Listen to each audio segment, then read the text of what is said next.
Donc nous allons passer maintenant la parole à Monsieur Huppner, qui vient de Lausanne, sur la récupération rapide.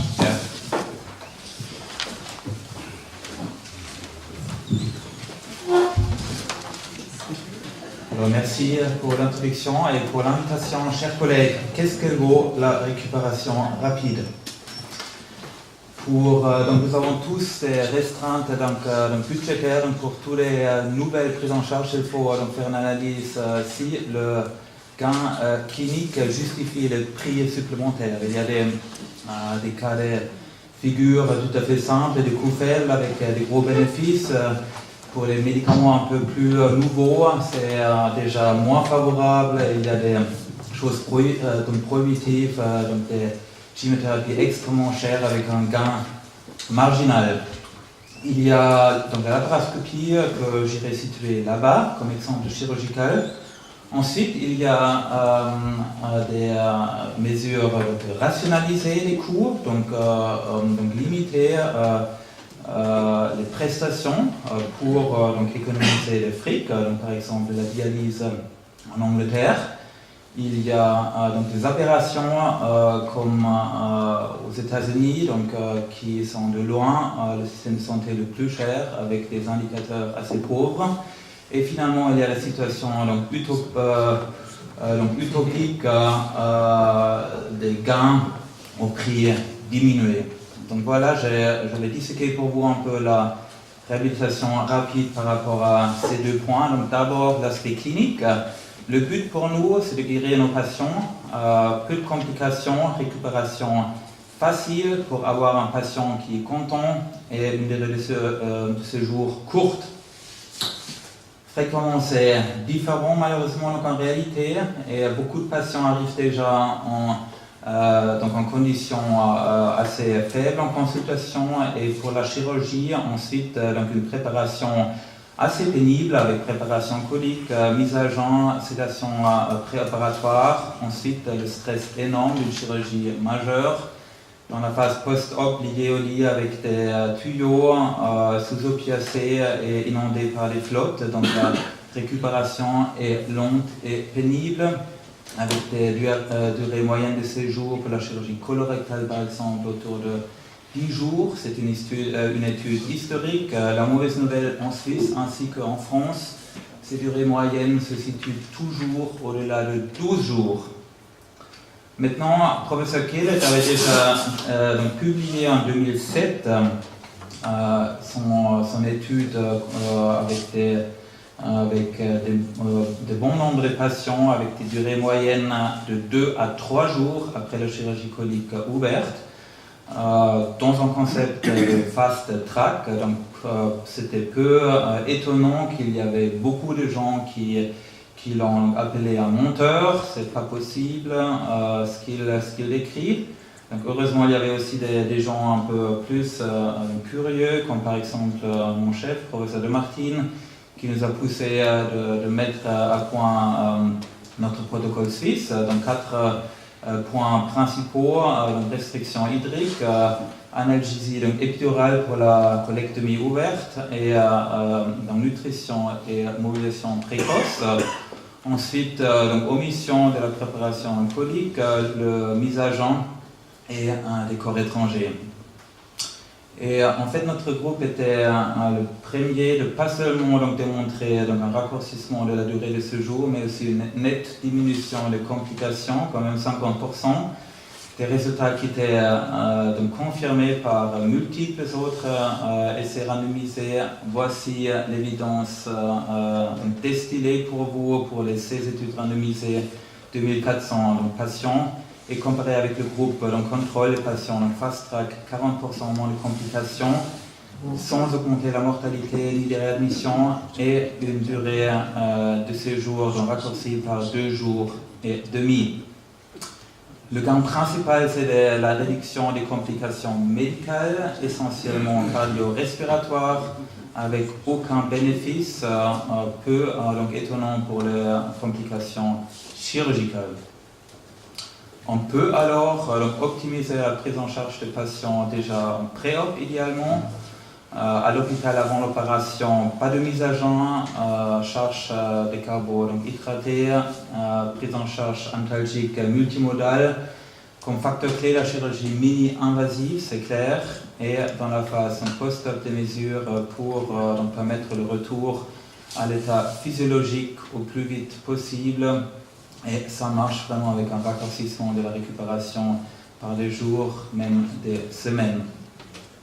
Maintenant, cet titre de la réhabilitation donc rapide, il est vraiment donc malheureux, il est faux, et donc on s'est donc aperçu que le but n'est pas de laisser donc partir les patients au plus vite possible, mais plutôt le tourner à l'envers, optimiser la prise en charge, diminuer les complications et automatiquement les patients vont quitter l'institution aussi plus vite. Donc c'est plutôt la réhabilitation améliorée, Enhanced Recovery After Surgery, de la traduction anglaise ERAS.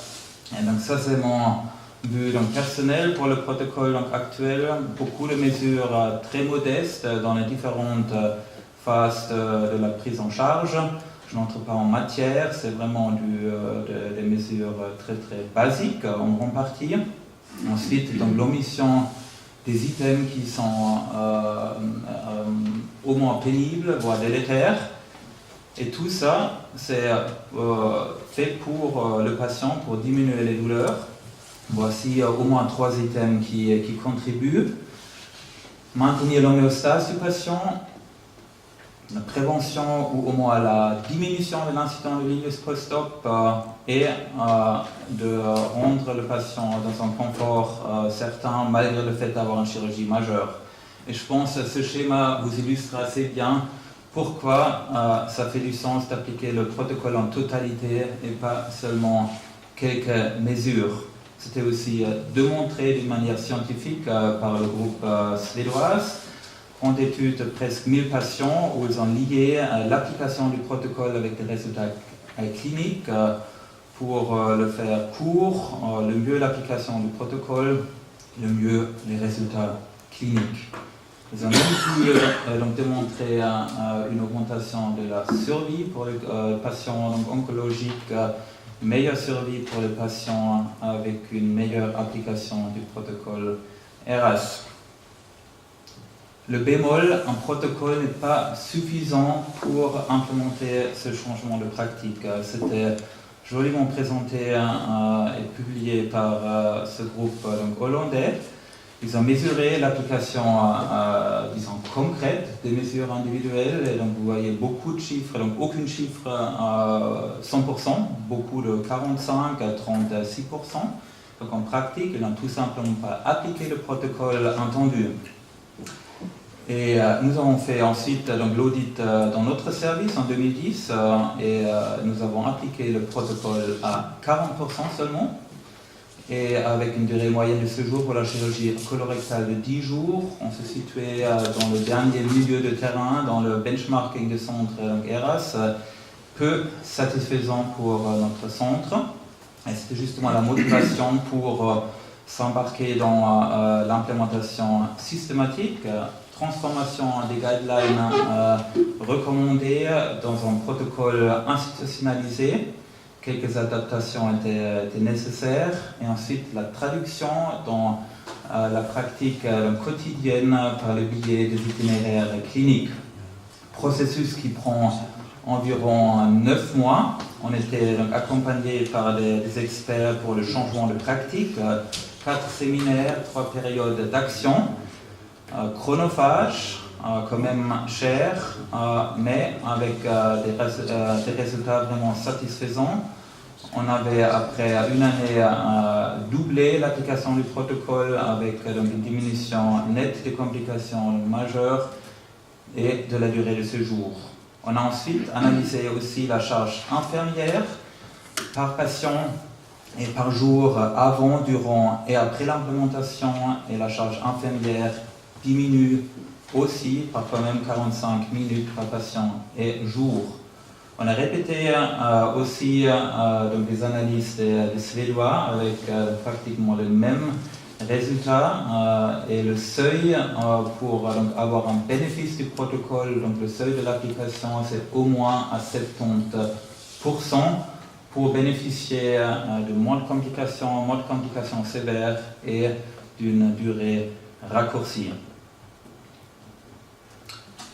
Puisque ça marche bien en chirurgie colorectale, y compris les urgences, donc tous les patients sont inclus.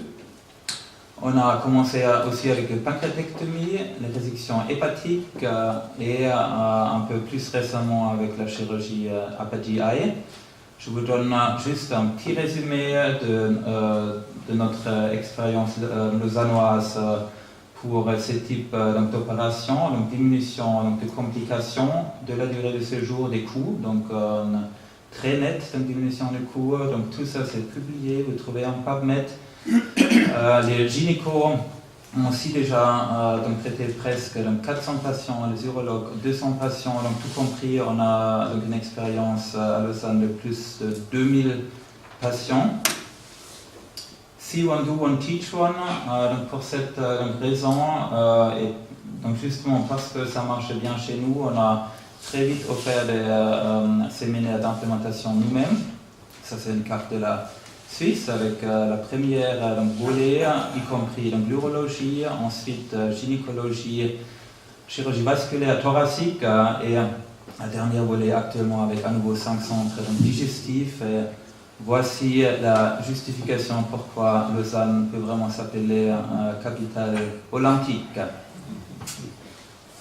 Donc, ERAS est aussi donc, une société scientifique à but non lucratif fondée en 2010 par des professeurs essentiellement scandinaviens.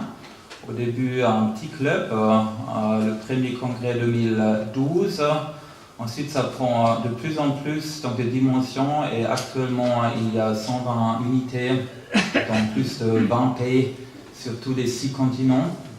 Il y a presque 30 000 entrées dans la base de données, donc on a vraiment beaucoup à exploiter, 700 nouveaux entrées par mois et la croissance est très vite.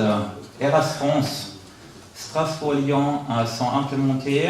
Ils suivent très prochainement Amiens, Rouen, Valenciennes avec un peu plus de 600 patients inclus, plupart chirurgie colorectale. Combien ça coûte ? Bien sûr, il y a des coûts d'implémentation, il faut payer pour le cours, il faut payer pour la base de données, il faut surtout payer pour l'infirmier ERAS.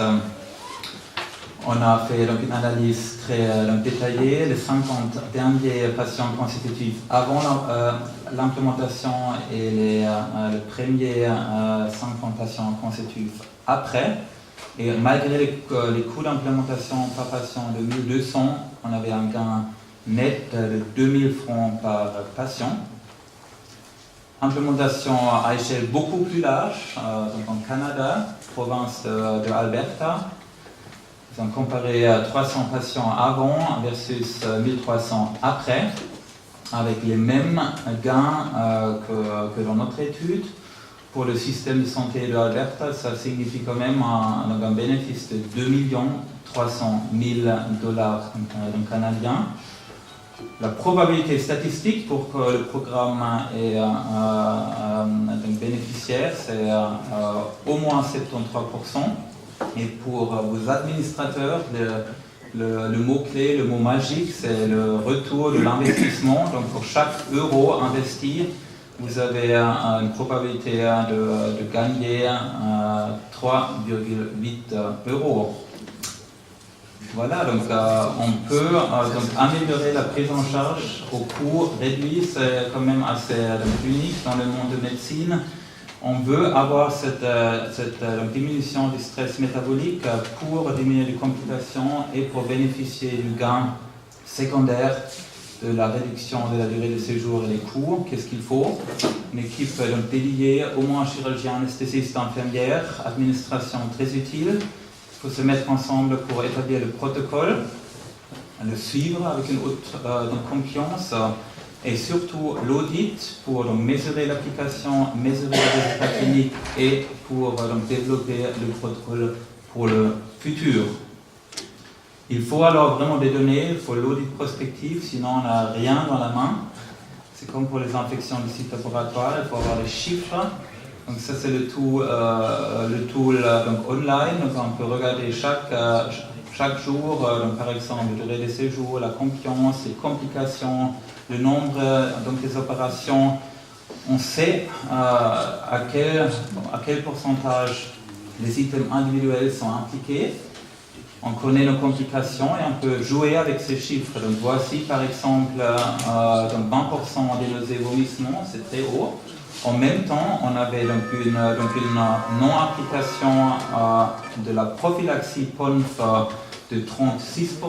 On a travaillé sur ce point, augmenté la confiance à 85% et consécutivement diminué la nausée et vomissement à moitié. Celui-ci qui ne peut pas chiffrer l'expérience thérapeutique est un charlatan.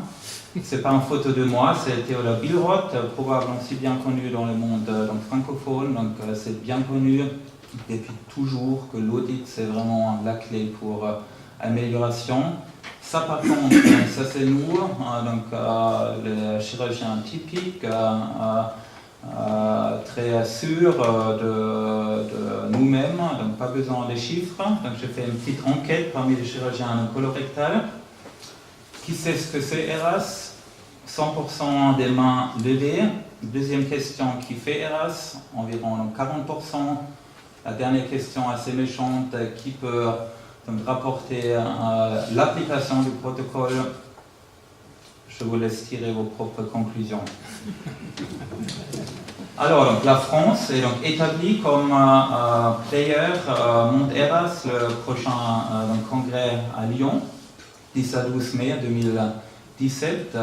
Et merci encore une fois pour l'invitation. Je suis prêt pour vos questions.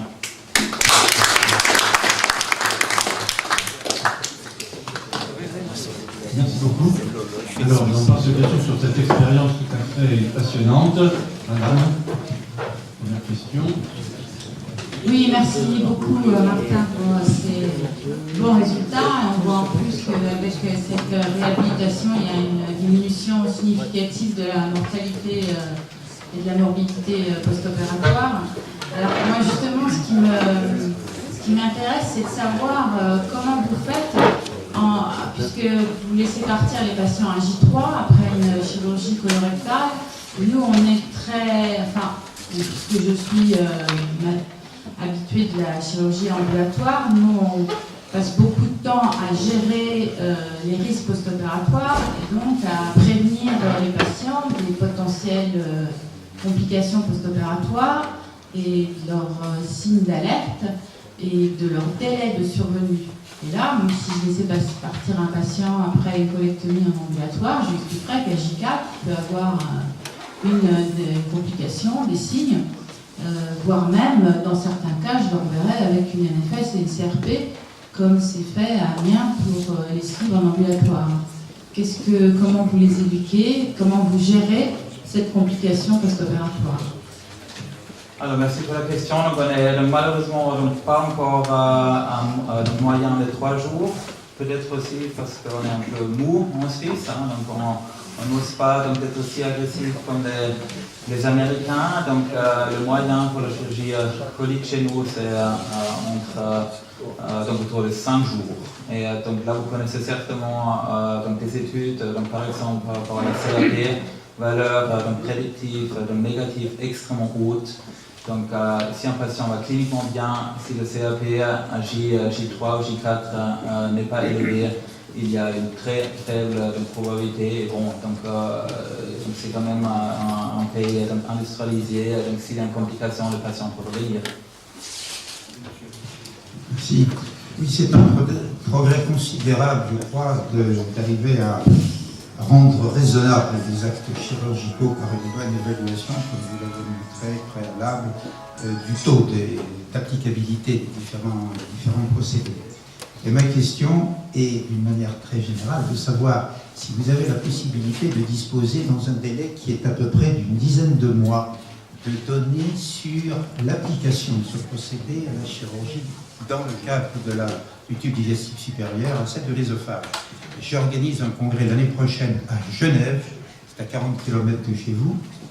Je connais bien le CHUV et je voudrais demander à vous-même et à M. Desmartins s'il pourrait d'ici à cette date, participer à une session importante que j'organise sur la réhabilitation du patient, et c'est un congrès multidisciplinaire qui traitera en particulier de ces problèmes de partage des données dans le cadre de protocoles spécifiques.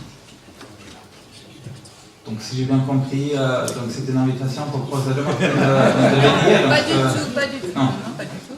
C'est pour comparer, Oui, c'est il y a ça. un certain nombre de services, comme celui de Bordeaux par exemple, qui ont déjà mis au point et mis en application un procédé assez semblable et spécifiquement applicable à l'œsophage et appliqué actuellement à la chirurgie aux résections œsophagiennes. Et c'est là, évidemment, le motif de ma demande. Ce congrès se passe au début du mois de septembre de l'année prochaine. Et je voudrais savoir si vous avez déjà un certain nombre de résultats éventuellement à partager dans le domaine de la résection œsophagienne. Donc pour l'œsophage, donc malheureusement pas encore. Donc il y a donc pas encore des recommandations donc dédiées, mais dans plusieurs centres qui font. Nous pour l'instant, on a juste commencé avec la gastrectomie, mais j'espère que l'œsophage va suivre. Donc non, pour l'instant, on n'a pas de données à partager. Question.